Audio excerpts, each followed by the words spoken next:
You are standing in a world that should not exist. The air is thick, humid, and heavy with oxygen, carrying alien scents of damp earth, colossal ferns, and distant decay. The familiar world is gone, replaced by a suffocatingly green landscape under a stark, ancient sun. This is the Jurassic period, and your life expectancy has just been reduced to minutes. Your first instinct is panic. Suppress it. Panic is a luxury that will get you killed. Your survival begins with a single, deliberate assessment of your situation. Are you injured? Check yourself for wounds. Even a small cut is a potential death sentence here, an open invitation for bacteria your body has never encountered. Next, take stock of your clothing and any items you have. Modern fabrics will offer minimal protection and will quickly degrade.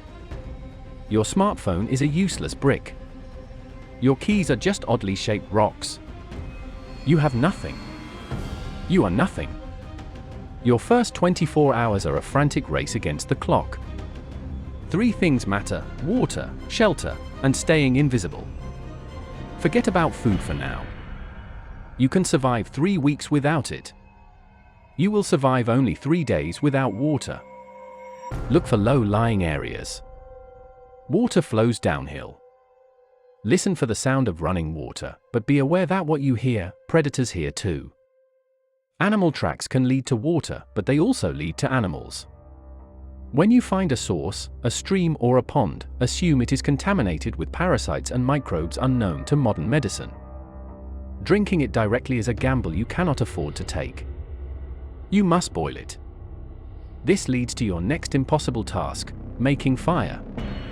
Without a lighter or flint, your only option is the friction method, like a hand drill or fire plow. This requires specific types of dry wood, immense practice, and a staggering amount of physical effort. It will be one of the hardest things you ever do, but it is non-negotiable. Fire is life. It purifies water, cooks food, provides warmth, and offers a small measure of psychological comfort in a world of giants. While searching for water and fire-starting materials, you must simultaneously find shelter. Do not think of building a structure. You don't have the time, tools, or energy. You are looking for immediate cover. A shallow cave, a deep crevice in a rock face, a dense thicket of unfamiliar plants. Your goal is to get out of sight from the air and the ground. This world's predators have senses honed over millions of years.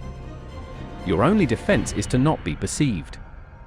The ideal spot is elevated, offering a view of your surroundings, with a defensible, narrow entrance. A place where nothing large can sneak up on you. This will be your base of operations, the one place you can close your eyes without immediate fear of being eaten. Once you have a temporary shelter and a means to purify water, you can begin to comprehend the terrifying new rules of this ecosystem. The air itself is different, with oxygen levels approaching 30%, significantly higher than the 21% you are used to. This might make you feel more energetic, but it also means fires burn hotter and faster. A stray spark could ignite your entire world. The flora is a monotonous sea of green and brown. Vast forests of ferns, cycads, and conifers stretch to the horizon. There are no flowers, no fruits, no vegetables as you know them. This makes foraging for food a deadly game of chance. Many prehistoric plants, like cycads, are highly toxic. The only way to test them is through a careful, multi-step process of touching a small piece to your skin, then your lip, then your tongue, waiting hours for any reaction. A single mistake could lead to paralysis or death. Your safer bets are the cooked fiddleheads of ferns or the painstakingly harvested nuts from ancient pine cones. The real rulers of this world are, of course, the dinosaurs. And your relationship with them is simple: you are prey. The titanic carnivores, like Allosaurus, are the obvious threat. These are not movie monsters. They are brutally efficient predators. You will not fight one. You will not outrun one. Your strategy is total avoidance. You must learn their habits. When do they hunt? Where do they drink? You must learn to read the signs, their tracks, their calls, the sudden silence of the forest. You must move like a ghost, using terrain to mask your presence, sticking to dense cover, and traveling primarily during the twilight hours of dawn and dusk when larger predators are less active. But the giants are not your only concern. Smaller carnivores, like packs of Compsognathus, are a more persistent nuisance. They are fast, intelligent, and curious.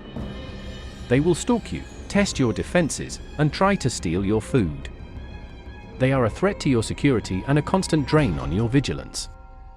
Even the herbivores are deadly.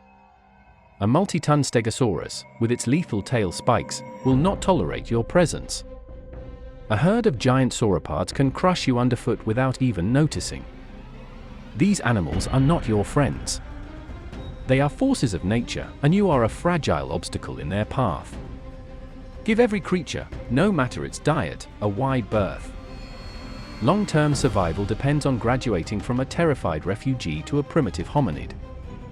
This means crafting tools. Find a riverbed and search for chert or flint. With another hard stone, you can begin the arduous process of knapping, striking flakes off the core to create a sharp edge. Your first creations will be crude scrapers and choppers. With time and practice, you might fashion a knife or a spearhead. A sharpened stick, fire-hardened at the tip, becomes your first true weapon. Not for hunting an Allosaurus, but for dispatching smaller game you might trap, or for defending your shelter from smaller predators. You will need cordage, twisted from plant fibers or animal sinew, for setting snares, tying tools, and weaving basic containers.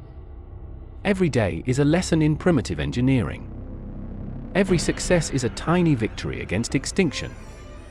Perhaps the greatest threat is not a dinosaur, but the crushing weight of absolute isolation. You are the single most solitary creature in the history of the world. Every sunrise brings the same gnawing fear. Every sunset brings a profound, deep-seated loneliness. The psychological toll would be immense. There is no one to talk to, no one to help you, no memory of a world like this to draw upon.